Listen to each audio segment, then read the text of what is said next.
Bien, vamos a iniciar. Vamos a disponernos también en nombre del Señor para iniciar este tercer curso. En el nombre del Padre, del Hijo y del Espíritu Santo. Amén. Señor Jesús, te damos gracias porque tú, Señor, nos convocas en esta noche aquí en tu casa. Te queremos pedir, Señor, para que abra nuestro corazón, nuestro entendimiento, para lo que tú nos quieras enseñar, regalar a través de estos días que nos vamos a reunir, para que podamos crecer en tu presencia y también para poder llegar también a ser más humanos, para poder también alcanzar la santidad. Amén. Bien, en este tercer curso tenéis ahí, los que tenéis más o menos los temas, solo voy a enunciar un poco de qué va a ir este tercer curso. El tercer curso conlleva, el primer tema es sobre la exigencia y la perfección, que es el que vamos a iniciar hoy. En este tema, como veis, voy a procurar en todos los temas poner como un itinerario del tema. En este tema tenéis aquí en el folleto que os han entregado un itinerario, que es la perfección y la exigencia, aspectos psicológicos y espirituales. Luego, apasionamiento en las actividades, es decir, cómo nos apasionamos también por las actividades, etc. Luego, algunos apuntes sobre las obsesiones, es decir, qué es una obsesión, cómo puede incurrir esto dentro de la vida espiritual, cómo me puede afectar, si tenemos algunas obsesiones o no. Y luego una parte que va a ser un poquito, que va a ser como en dos partes prácticamente, es aspectos psicoespirituales de la idea que tenemos de Dios. Entonces, cómo, en este último tema va a ser cómo, esto todo es dentro del tema 1, es decir, que el tema 1 nos va a llevar unos 3 martes, si no 4, no lo sé. El tema 1, porque esta parte de la idea de Dios que tenemos es muy importante, decir, ¿qué idea de Dios tienes tú? ¿A qué Dios le rezas? ¿Qué tiene que ver eso posiblemente con tu personalidad? ¿De dónde brota eso? Diferentes ideas que podemos llegar a tener de Dios, desde un Dios muy severo a un Dios, el Dios que es el Todopoderoso, o un Dios justiciero en vez de un Dios juez. ¿Y de dónde viene eso a nivel psicológico y qué tiene que ver con este tipo de personalidades? Entonces, esto es lo que veremos y en eso sí me voy a detener también bastante. Luego, en el segundo tema, como habéis visto, es la envidia, los celos, la competitividad y la voracidad en la vida.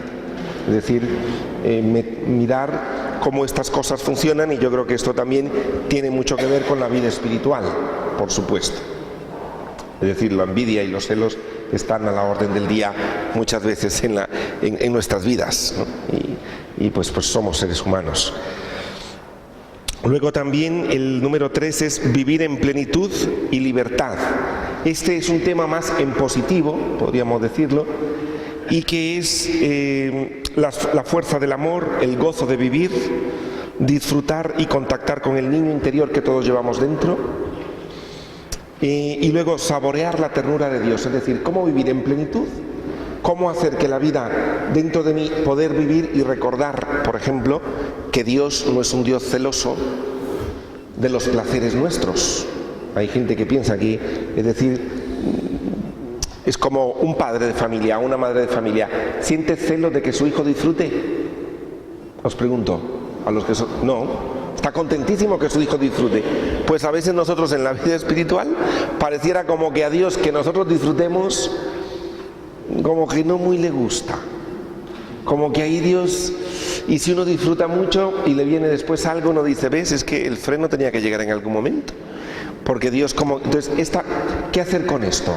Es decir, cómo poder vivir con esa plenitud y esa parte del niño interior que llevamos. Número 4 es sobre la manipulación, cómo saber cuando me manipulan, saber que todos manipulamos, qué hacer, cómo descubrirlo, situaciones y casos también difíciles, ¿no? Es decir, a nivel laboral, a nivel de amigos, a nivel de pareja, a nivel de todo esto, cómo podemos llegar a manipular, qué hacer, cómo saber cuándo alguien me está manipulando o no. Y luego también está el miedo, es decir, lo importante, que es un sentimiento, la importancia que tiene el miedo, qué hacer cuando tenemos miedo. Luego el número 6, si nos da tiempo, como os digo, no sé si nos dará tiempo llegar al 6, pero es una parte más de la asertividad que está pues muy de moda también, es decir, por ejemplo, aprender a decir que no, es decir, ser asertivo a la hora de hablar, es decir, cómo hacerlo y las dificultades que eso entraña a nivel cristiano. Porque, por ejemplo, una de las cosas asertivas es aprender a decir que no, y para un cristiano, hay cristianos que a veces esto se les hace muy difícil. Entonces, ¿cómo ser asertivo siendo cristiano? Hay gente que parece como que esto le cuesta muchísimo, ¿no? Y sin embargo, pues es algo también que lo encontraremos también en Jesús. Y luego, por último, el último, que es providencia versus suerte, es decir, a veces nos preguntamos si lo que me pasa es el destino, es la suerte, es la casualidad. Entonces, este tipo de cosas que también, pero como os digo, si nos da tiempo llegar, pues llegaremos. Si no, pues hasta donde nos dé la posibilidad. Bien, vamos a iniciar este primer tema, que es sobre la exigencia y la perfección. Antes de iniciarlo, ¿tenéis bolígrafo la mayoría? Supongo. Y si no, sería bueno que lo escribierais. Antes de iniciar el tema, que escribierais qué os exigís vosotros a vosotros mismos. Es decir, me exijo ser una buena madre, me exijo siempre estar puntual en el trabajo, me exijo qué exigencias o qué cosas me exijo yo, me exijo estar en ser siempre muy bien vestido, por ejemplo, me exijo mucho en mi vestir, me exijo mucho en estar en muchas actividades, me exijo mucho en tener muchos amigos, me exijo mucho en ser perfecto, estas cositas que nos exigimos. Vale, un minutito de silencio, como es para vosotros, aquí no, cada quien con su boli y su conciencia, simplemente pensar qué cosas me exijo yo. Es decir, que todo me quede muy bien cuadrado, me exijo que tal, ¿vale? Lo ponéis, ojalá, si puede ser como en columna, es decir, una debajo de otra, porque al lado después vamos a poner otra cosa.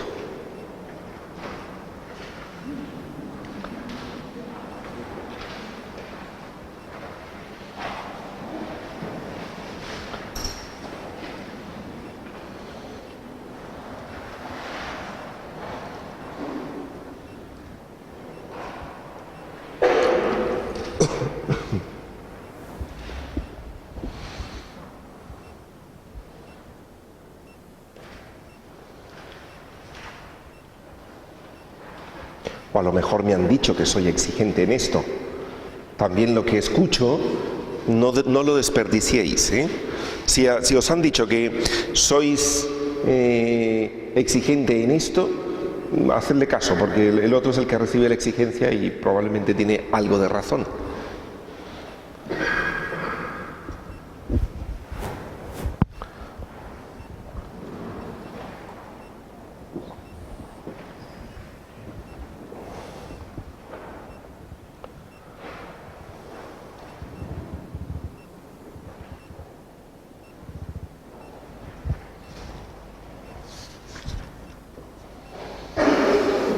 Hay gente que se exige ser brillante o sobresalir o ser atractivo, o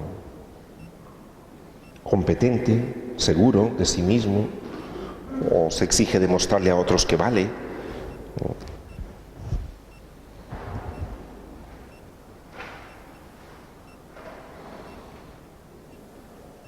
O es exigente en el orden también.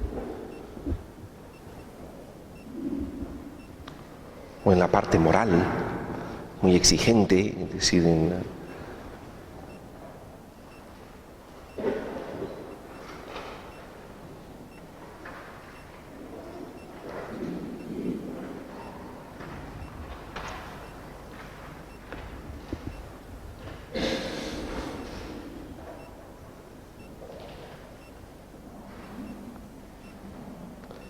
Y luego, los que habéis terminado la columnita de 2, 3, 4, 5, 8 o 10, las que hayáis puesto, al lado vais a poner, es decir, habéis puesto, yo me exijo, a lo mejor, un ejemplo, os pido, me exijo el orden, ser puntual, o me exijo el orden. Y al lado ponéis, y me siento como desordenado, probablemente, es decir, me siento, es decir, si realmente el exigirme me hace que siempre se cumpla eso que yo estoy exigiéndome. Y os pregunto, ¿siempre se cumple? Es decir, ¿la exigencia que tenéis os da un resultado infalible? No, a eso me refiero. Entonces, y a veces soy impuntual, y a veces siempre hay desorden en mi casa, y siempre, ¿me explico? Es decir, las cosas que en realidad pasan. Yo me exijo esto, pero ¿qué es lo que pasa en realidad? Pues que a veces llego tarde, pues que a veces no soy el más atractivo, me siento feo, y entonces me exijo mucho ser atractivo, me siento, en fin, ¿me explico? Vale, le ponéis al lado lo que en realidad pasa.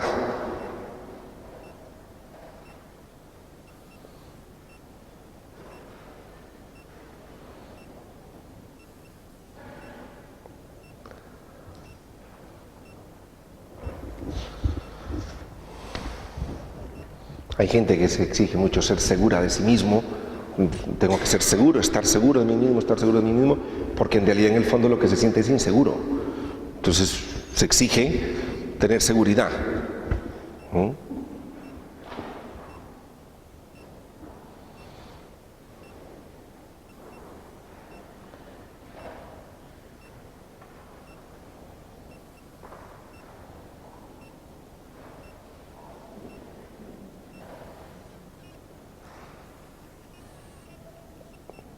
Entonces casi que sería como, me exijo esto porque en realidad yo me siento así. Es decir, porque hay un miedo, ¿no? Al final, es decir...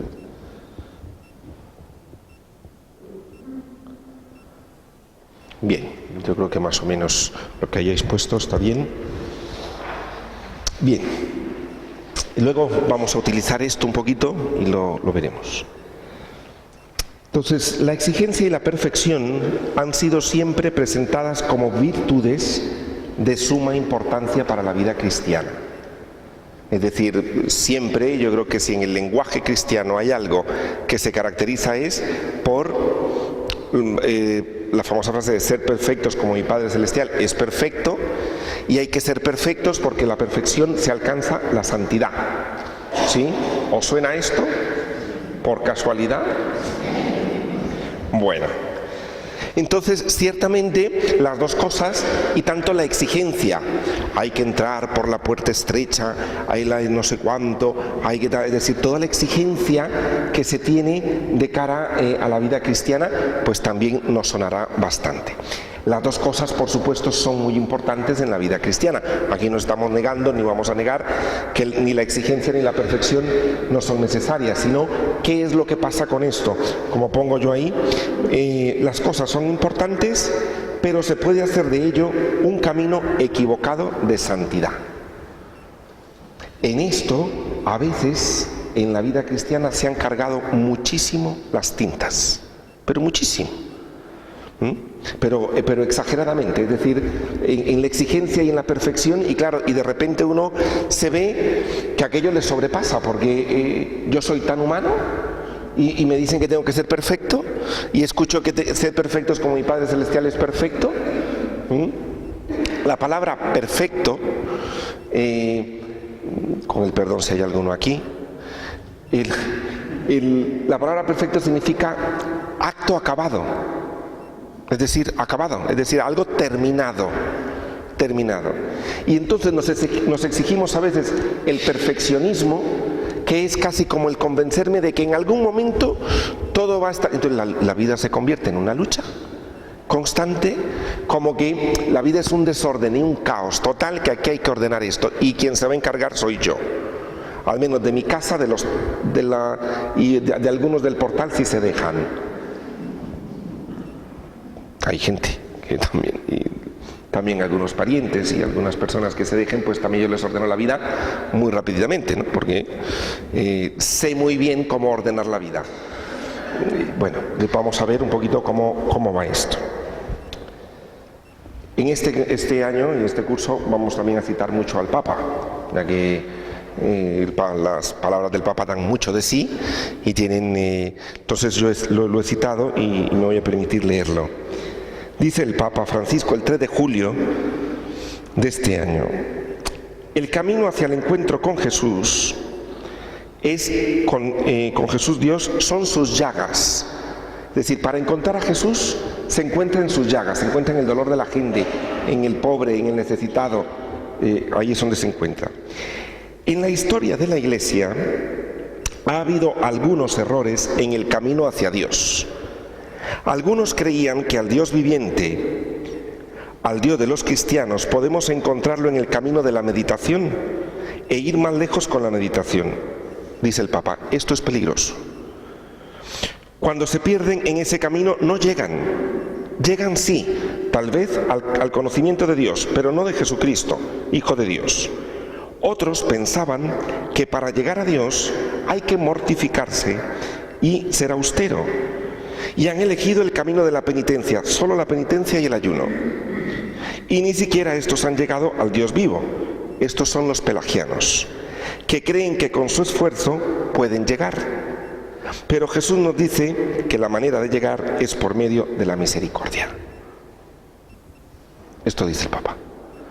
Es decir, hay dos caminos. Uno, no me voy a esforzar mucho, sino voy a meditar. Y dice, estos se pierden por el camino. Mucho conocimiento de Dios, pero se pierden por el camino. Y otros, dice, pensaron que mortificándose y haciendo una serie de actos, iban a llegar a Dios. Dice, y estos tampoco llegaron. Y estos son los pelagianos. ¿Quiénes son los pelagianos? Yo lo pongo allá abajo.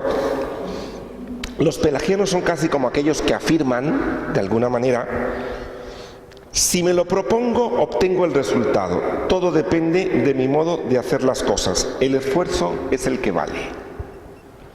¿Os habéis dicho alguna vez esto en la vida cristiana? Pues con mucho cuidado nos podemos parecer a los pelagianos. Es decir, llegar a pensar que todo depende de lo que yo haga con mi vida cristiana. De mí va a depender la salvación, la misericordia de Dios, lo que Dios me dé o deje de dar. Y a veces la religión funciona así.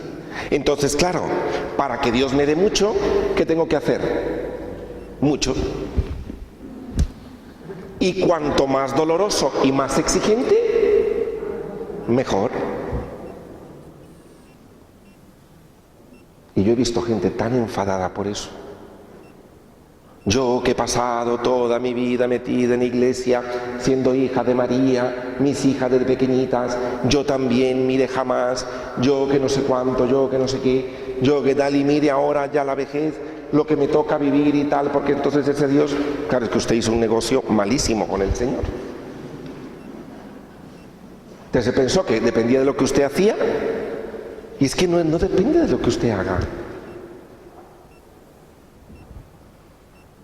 Tan es así que, ¿y por qué? Porque después va a mirar a otro y dice, y mire, él que no ha hecho casi nada, al menos que yo sepa.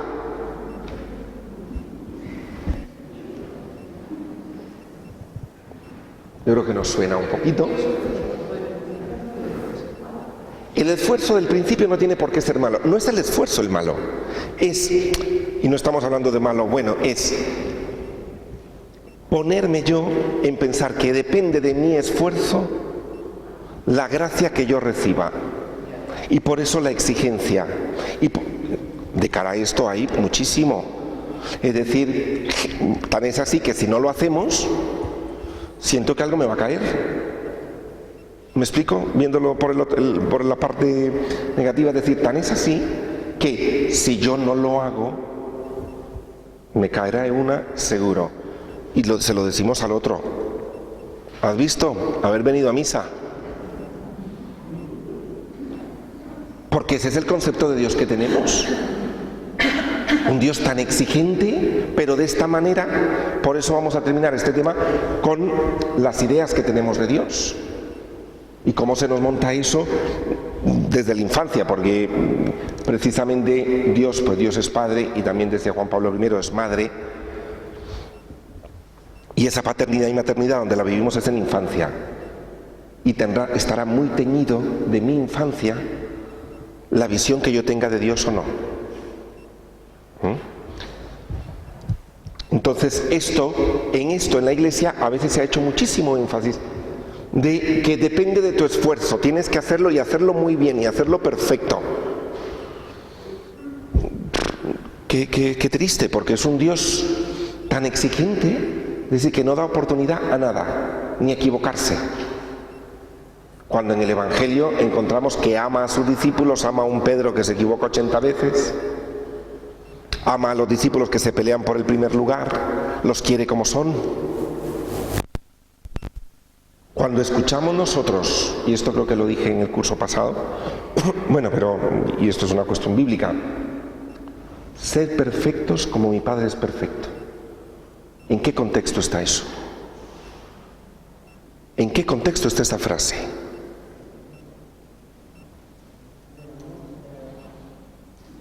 En el perdón y en el amor, nada más. No es andar impecable, que todos mis adornitos de mi casa están de colores y de 10 centímetros a centímetro, vamos, medidos. Que mis hijos vayan todos al cole en fila, que todo vaya... ¿Un estrés? Claro, porque Dios dice que seamos perfectos. Mire, esa perfección no es la que Dios se refiere. Dios se refiere a la perfección en amar, que esta sí que cuesta. Ordenar un ropero con colores verde, rosa y amarillo no cuesta tanto.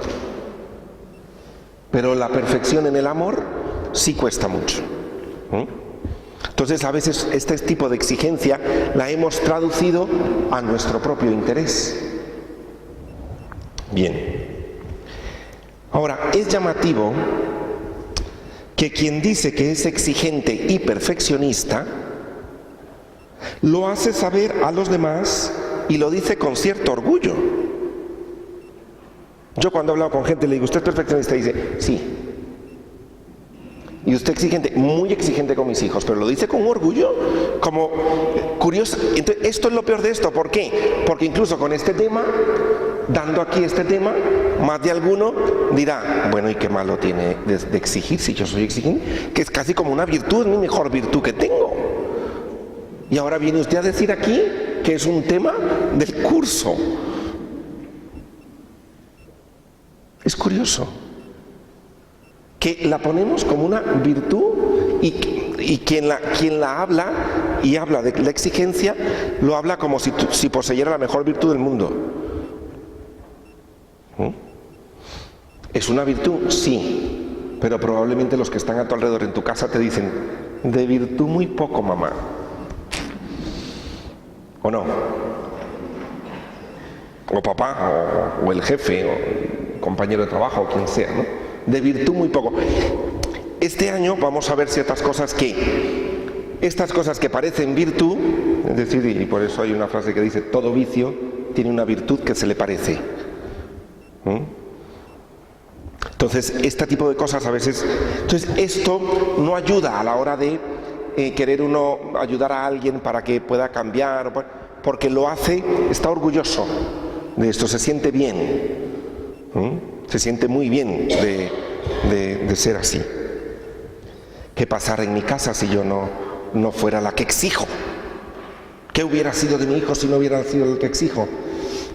Pues a lo mejor hubiera sido su hijo un poquito distinto. Sí.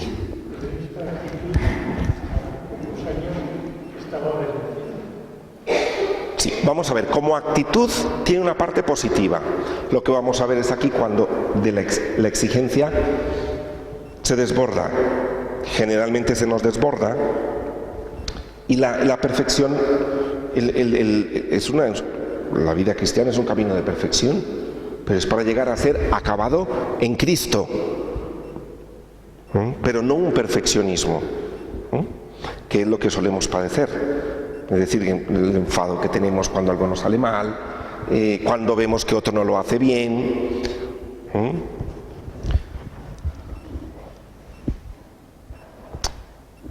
Es como si se le atribuyera a ambas cosas, a la perfección o al éxito, la garantía de alcanzar las metas. Es como si dijera, para obtener la excelencia en la vida hay que ser exigente, y si se es exigente, alcanzará las metas que te propongas. Y la pregunta es, ¿ser exigente me lleva a ser excelente? Os pregunto, ¿a vosotros esa exigencia os ha llegado a ser excelentes? O sea, es una promesa falsa. Para empezar es falso. Y uno se la cree.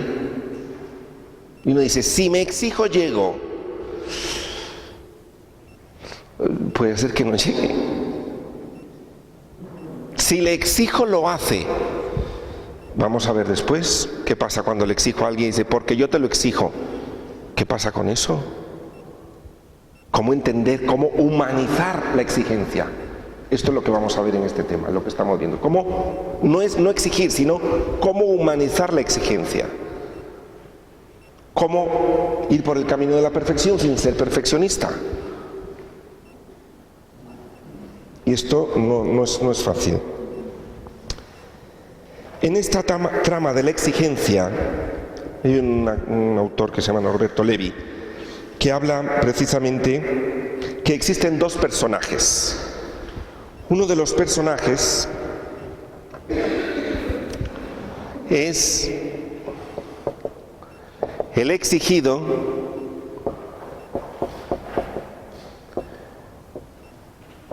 y el exigidor. El exigido soy yo y el exigidor es mi mente.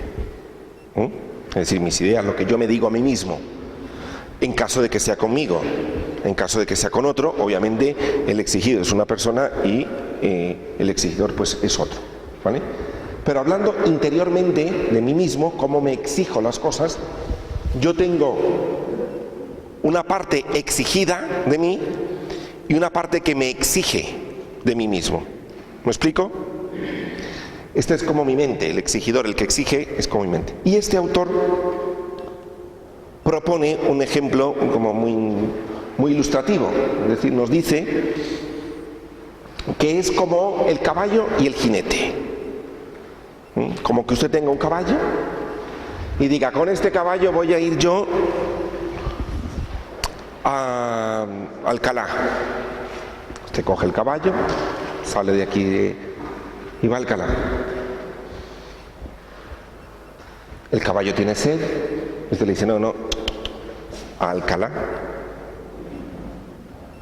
El caballo está cansado, dice, a Alcalá, vamos para allá. El caballo tiene hambre, a Alcalá, hemos dicho que vamos a Alcalá. Y hasta que no... El jinete no se da cuenta que sin el caballo no llega. ¿O no? Piensa que porque él tiene programado ir allá va a llegar, pero no toma en cuenta el jinete, el caballo, no lo toma en cuenta. El jinete muchas veces en nuestra mente no nos toma en cuenta a nosotros mismos, gente exhausta.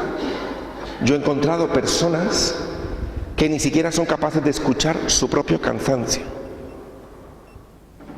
Pero de verdad, no son capaces, hasta que tronó su cuerpo y dice uno, sí, dice, yo percibía, pero a Alcalá. Yo me daba cuenta, pero... Y dice, ¿tanta exigencia? Entonces, esto es quererse uno mismo, poderse escuchar uno mismo. Es decir, estoy cansado, o me siento triste, o no quiero quedar, porque ahora no me siento bien. Entonces, a veces nos exigimos hacer cosas, y vamos a ver qué pasa cuando paso por alto el escucharme yo mismo, porque a veces pasamos muy por alto el escucharse a sí mismo. No escucho mi cansancio, no escucho mi dolor, lo paso por alto, me exijo estar aquí y estoy roto de dolor por dentro. Mire, no voy a poder estar aquí porque estoy roto de dolor, me respeto. Y esto es importante, respetarse. Pero a veces nos exigimos a nosotros mismos demasiadas cosas pasando por alto lo que estamos sintiendo. Y esto en la vida espiritual ya no se diga. Exigencia y luego, claro, con el premio que da de que siendo mi esfuerzo y a mayor esfuerzo, mayor bendición de Dios, pues, ala, hasta Alcalá no, vamos para allá, más para allá. Aunque sea sin caballo, me voy, no importa. Y uno dice, qué triste, no es posible. Porque a veces, claro, en la vida hemos espiritualizado tanto las cosas. Es importante la vida en el Espíritu, por supuesto, y del Espíritu de Dios, pero del Espíritu que nos enseña Jesús. Pero lo hemos espiritualizado y hemos dejado tanto nuestro cuerpo al lado que no nos... Me contaba una persona a mí en una... Esto lo conté yo el martes pasado, pero me parece muy ilustrativo.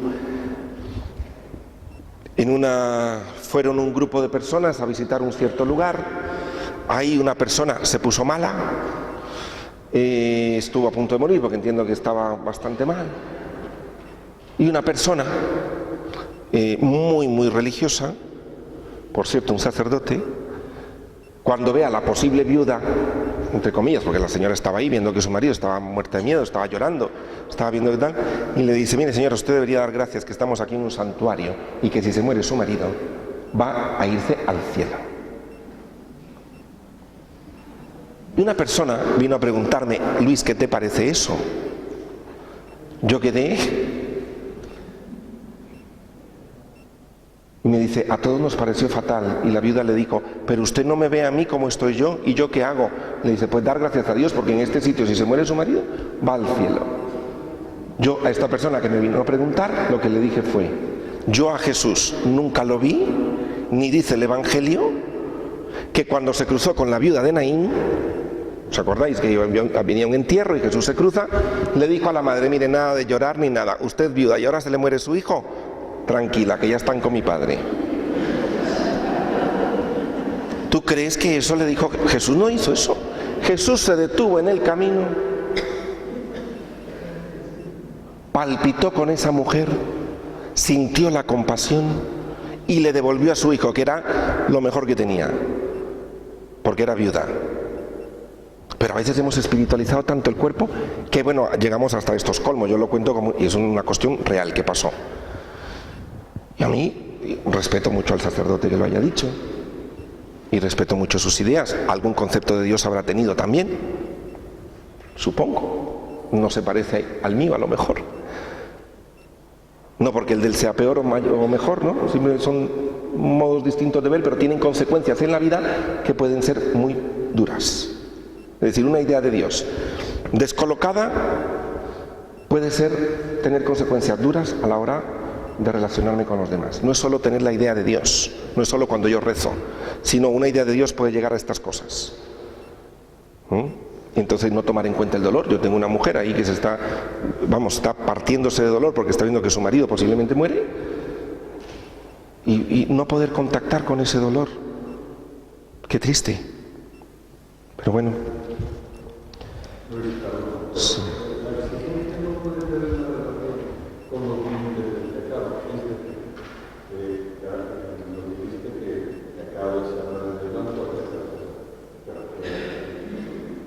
Blanco, digamos, todo lo que usa la perfección puede entenderse como hablar de blanco, pues si nosotros elevamos mucho el umbral del pecado, vamos a elevar mucho el umbral de la exigencia. Entonces habría que definir los días en el pecado para colocar la exigencia y liberar el pecado. Ya, no sé si capto bien la pregunta. Lo que me pregunta es si la exigencia puede rayar en los límites, es decir, que si tenemos mucha exigencia porque hemos puesto unos límites muy grandes de lo que es el pecado. Entonces, como el pecado lo vemos tan enorme, entonces tengo que exigirme muchísimo vamos a ver, la exigencia, y es importante tenerla, es decir, la fuerza interior que tenemos para cambiar, la conversión se da también a base de eso y tal. Lo que pasa es cuando ese caminar no es saludable para llegar a quitar mi pecado, es decir, que a lo mejor yo me exijo porque sé que tengo este pecado y quiero exigirme un poco, eso no es problema. El problema es cuando esa exigencia ya no es saludable. De hecho, os adelanto, en el tema número 3, pero también en la parte de la idea de Dios, pero os adelanto también esto, es decir, la psicología no está, y en este curso como es de psicología y espiritualidad, la psicología no va a, o no está para desmentir o afirmar una creencia religiosa, ¿vale? Es decir, ninguna corriente psicológica tiene por qué desmentir y decir, bueno, es que la exigencia no sirve, la caridad tampoco, todo eso son puras pamplinas de la gente y no. Es decir, la psicología seria no desmiente los valores que hay en la vida cristiana. Sino, creo que más va con esto que tú decías. Sino, la psicología lo que va a hacer es, la vida cristiana es vivida por un sujeto X. Aquí hay una serie de valores como son la exigencia, el amor, la paz, en fin, bueno, varios, ¿no? Pero ponemos aquí exigencia, eso, la caridad, vale, la fe. La psicología no interviene para decir, es decir, esto no sirve, esto es mentira. No. La psicología no está para eso. Sino es, este sujeto, ¿cómo vive esto? Y eso sí lo puede mentir, aceptar o desmentir. De hecho, en las ideas de Dios vamos a poner un ejemplo muy claro. Es decir, hay un ejemplo muy claro de esto, en donde este sujeto, por ejemplo, hay gente, vamos a ver, va a vivir la caridad a los demás. Hay personas, y es un ejemplo que yo tengo que es muy concreto también, de una persona que hablaba conmigo, tal, en un sitio X, y me decía que era demasiado caritativa, que era demasiado no sé cuánto, que era demasiado no sé qué, que se sentía que no podía fallar al mandamiento de Dios de la caridad. Y que además, porque claro, ayudaba a los suyos y a la familia muy extensa, ayudaba a todo el mundo. Pero ayudar. Después de hablar un rato con él, bastante rato, me dice que en realidad le tiene horror al futuro.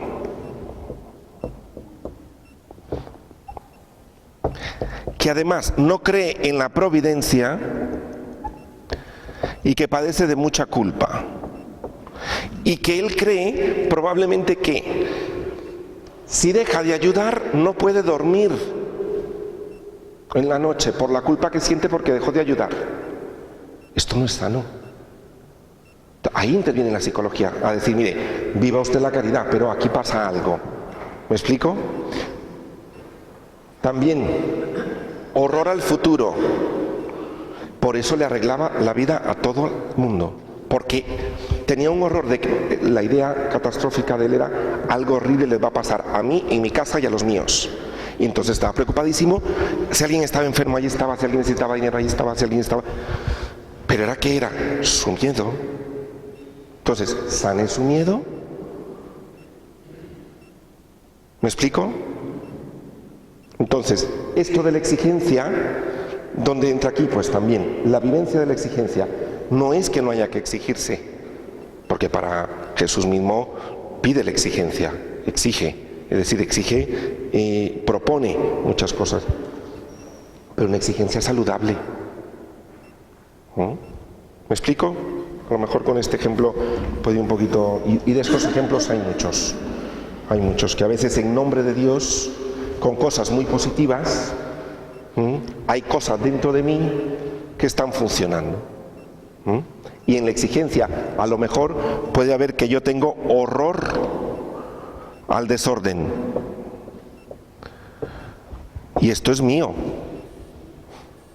El valor es ir hacia la perfección. Pero si tú padeces de un horror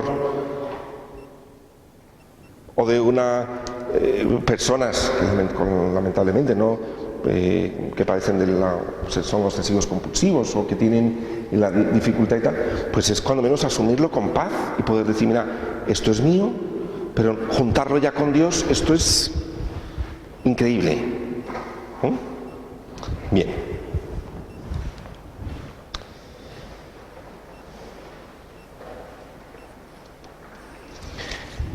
En la página 2. Aquí, en la página 2, generalmente, es decir, quien exige tiende a decir que, yo a veces he preguntado, le digo, ¿usted es un poco exigente? Me dice, sí, mire, solo conmigo, con los demás no. Yo me exijo yo, pero a los demás no les exijo. Vamos a ver, quien es exigente consigo mismo y con los demás. Solo que a lo mejor son en diferentes cosas. Pero una persona que es exigente, es exigente. A lo mejor a sí mismo se exige una serie de cosas, al otro le exigirá otras. Entonces por eso piensa que no exige. No, es que yo me exijo a mí esto. Sí, usted se exige esto, pero probablemente usted también es exigente con los demás. Quien tiene la exigencia la pone hacia sí y hacia los demás. Y encima, el que tiene, como pongo ahí, la exigencia como virtud, tiende a ponerla dentro de sí y en los otros también. Lo que hay que ver es que lo harán de maneras diferentes. Y ahora este fue el ejercicio que hicimos, el párrafo que sigue. ¿Qué me exijo yo? A lo mejor ser rápido, brillante, sobresaliente, atractivo, competente, perfecto, seguro de mí mismo, demostrar lo que valgo, etc. Pero, ¿y cómo me siento en realidad? Quizás me siento lento, poco brillante, que no sobresalgo mucho, poco atractivo, incompetente, imperfecto, inseguro. Es decir, generalmente la exigencia brota de es que, porque yo no tendría que exigirme si lo tengo.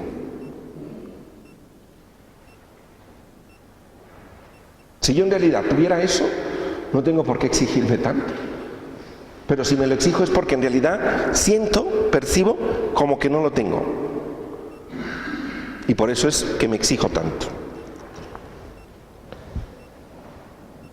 Aquí el problema no es buscar mejorar y mejorar cada vez más para deshacerse del ser lento e imperfecto, sino es mirar la forma, y aquí es donde entra esto, la forma que tienen estos dos de relacionarse. El exigido, que es el caballo, y el exigidor, que es el jinete. Bueno. El exigidor, el caballo y el jinete, las dos cosas. ¿Cómo se relacionan? ¿Os acordáis del tema de la culpa? ¿Que pasaba algo parecido? Porque es que al final quienes nos machacamos somos nosotros mismos. Entonces, ¿cómo te relacionas tú contigo mismo cuando quieres alcanzar una meta? Frase del tipo de, es que hay que ver que soy tonto.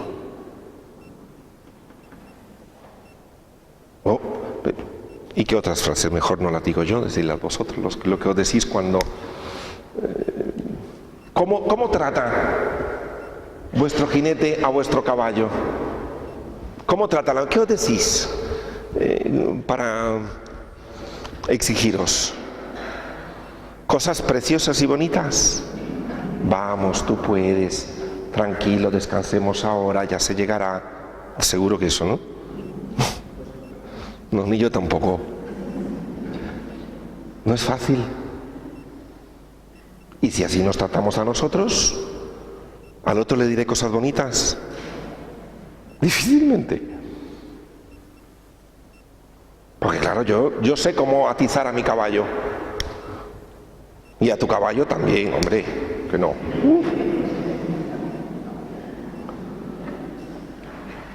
Claro que sé muy bien cómo hacerlo.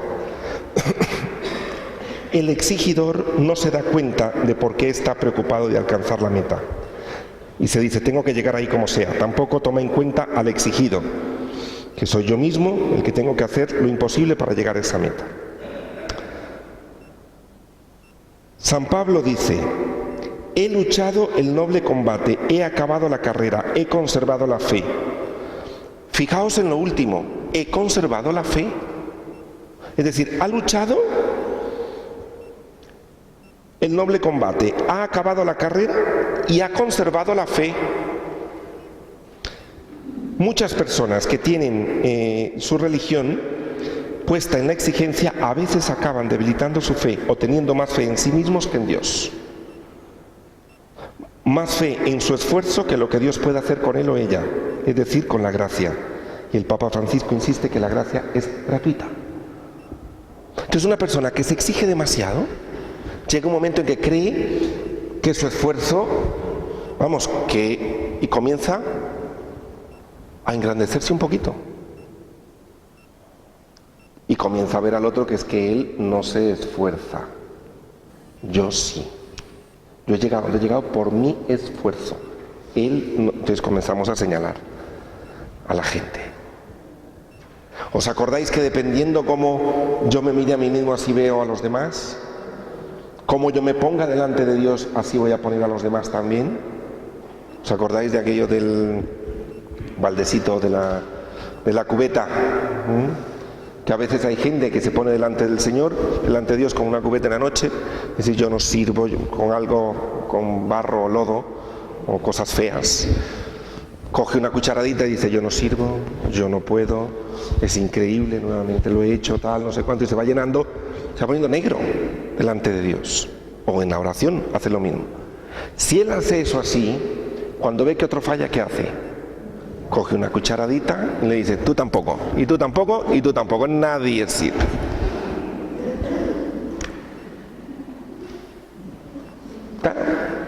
¿Y cómo te comportes tú con Dios? Pues así te vas a comportar también con los demás. ¿Cómo te portes tú con Él? ¿Cómo te presentas delante de Él? Y por eso la idea de Dios, como digo, al final va a ser muy importante en estas cosas. ¿Qué idea de Dios tengo? ¿Por qué me maltrato así? ¿Por qué me exijo tanto? ¿Es mi Dios así?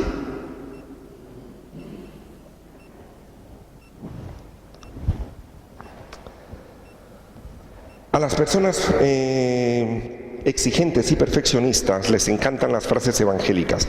Sed perfectos como mi Padre Celestial es perfecto, que esto ya expliqué, el contexto. Entrar por la puerta estrecha, cargar con la cruz de cada día, pero curiosamente los textos de la ternura de Dios no los miran ni los toman en cuenta de igual manera. A una persona de estas exigentes tú le hablas del amor de Dios y la ternura y dice, mire, sí, pero mi nieta necesita entrar por la puerta estrecha. Y dice uno, pero ¿y si combina la puerta estrecha con un poco de ternura de Dios? Mi nieta de ternura, mire, si usted le pone ternura al lado, se pierde.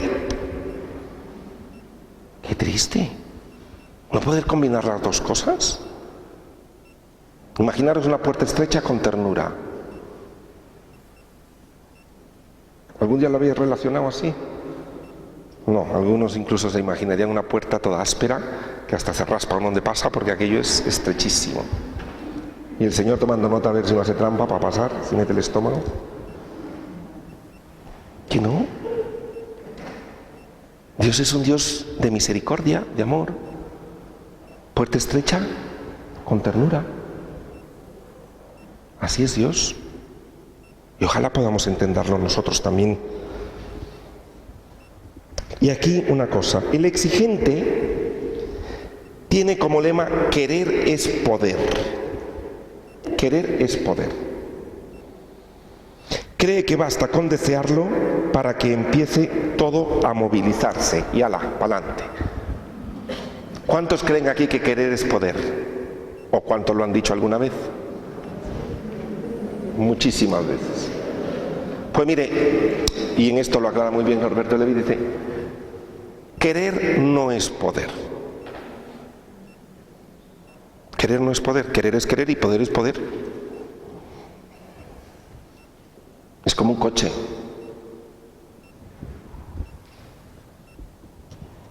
¿Usted puede conducirlo? Sí.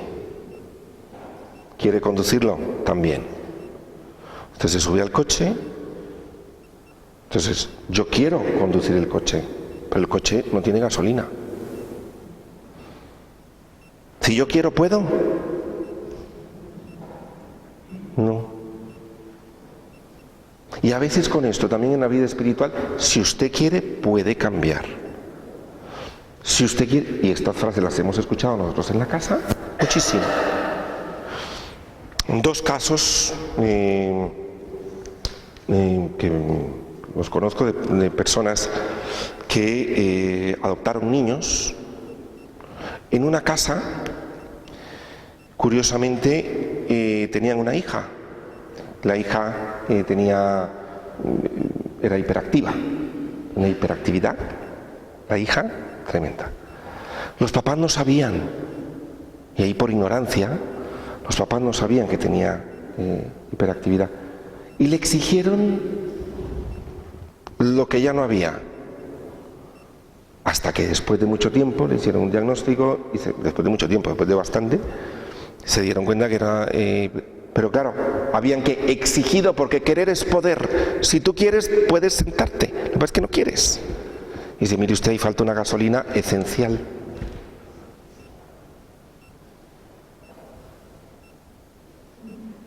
Y a veces podemos cargarnos a una persona por querer es poder.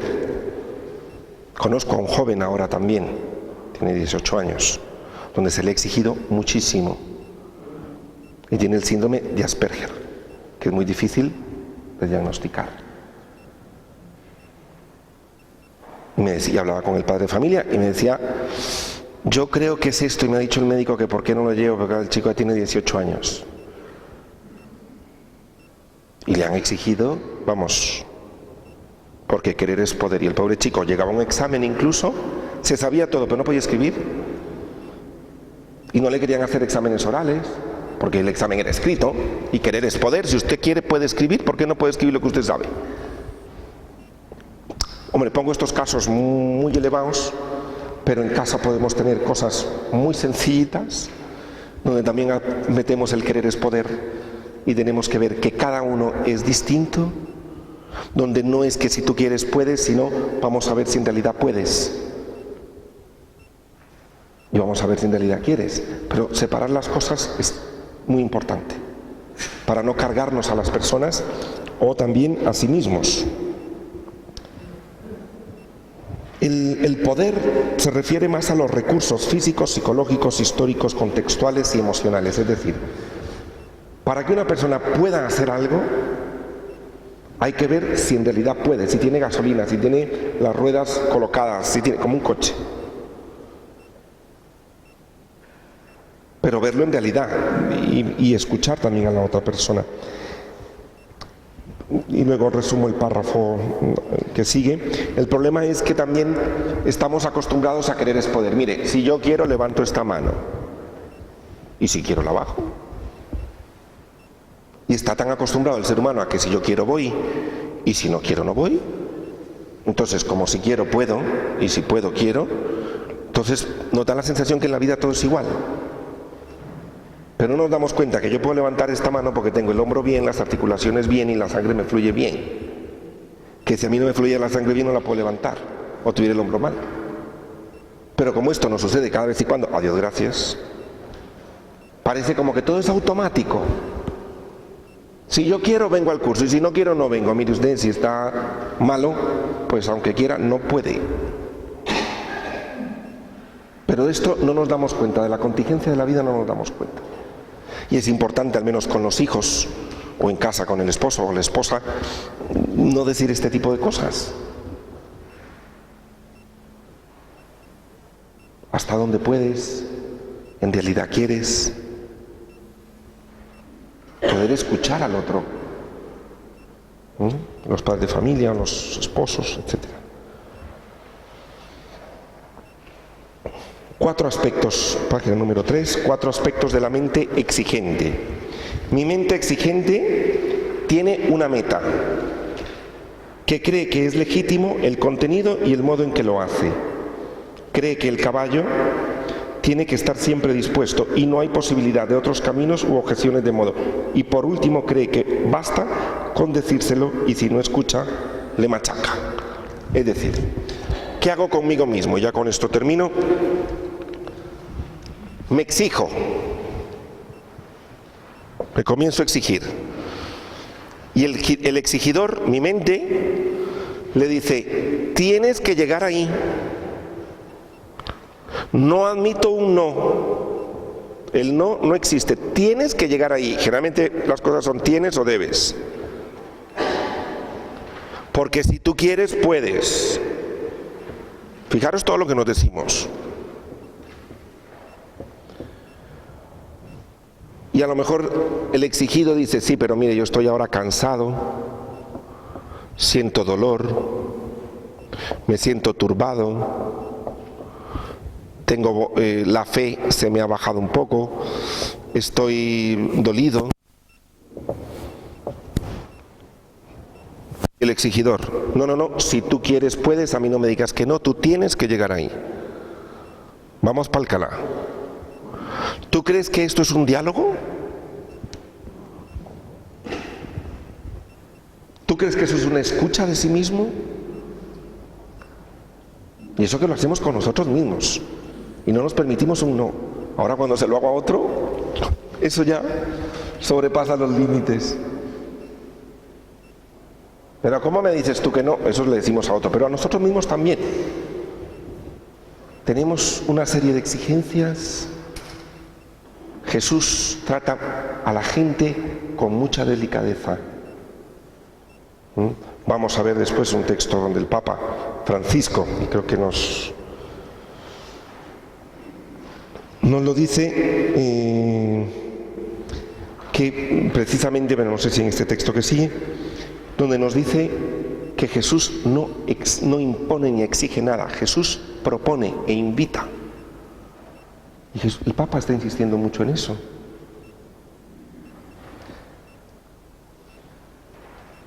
Se necesita proponer, pedir, preguntar a otros y a sí mismo y poder contar con la posibilidad de que haya un no. Mira, ahora no porque estoy cansado, puedo hacerlo más tarde, decir. Jesús propuso la conversión y recibió algún no explícito y muchos implícitos. El Papa Francisco dice, y aquí está, Él nos llama a todos con gran amor y respeto. Jesús, y ahí están las fechas de cuando ha dicho esto, Jesús no impone jamás nada a nadie. Jesús es humilde, Jesús invita siempre, no impone. Y yo por dentro diré, bueno, eso era Jesús, pero yo en mi casa impongo. Hay algunos que van por el camino de los preceptos, a través de tantos preceptos que hacen que la palabra de Dios no parezca fecunda. Se hacen vanidosos y acaban siendo ridículos. Son eticistas, sin bondad, no saben lo que es la bondad. Dicen, se debe hacer esto, esto y esto, llenos de preceptos, pero sin bondad. No tienen sentido de la belleza de la vida. Llegan solo a una belleza de museo. No saben lo que es la alegría, lo que es la largueza y lo que es la magnanimidad. El Papa Francisco. Eso lo dijo el 6 de junio. Yo creo que el Papa nos enseña mucho, es decir, que a veces nos da miedo, ¿no? Es decir, uy, y este tema que se... Pues mira, el Papa lo habla con mucha tranquilidad.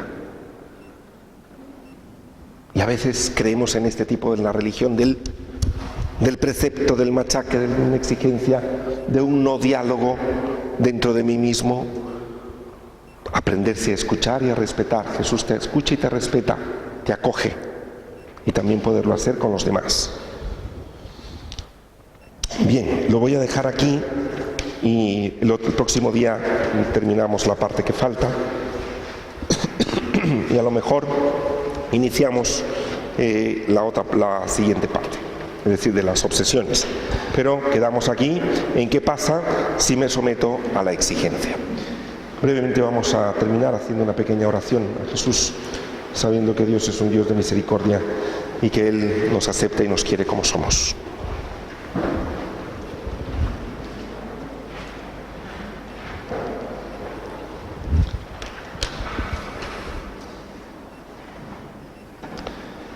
Señor Jesús, te quiero dar gracias en esta tarde porque tú estás con nosotros.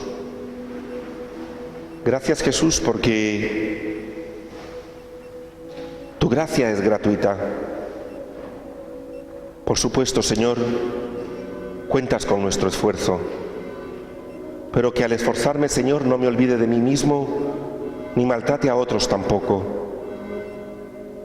Enséñame, Señor, que no siempre querer es poder.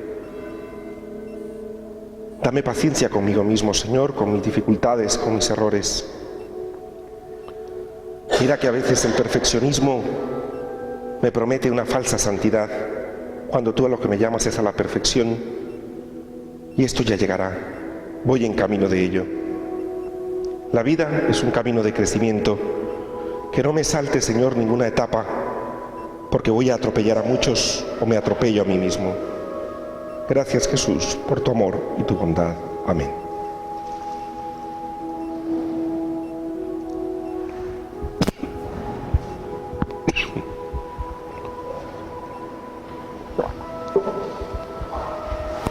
Buenas noches a todos.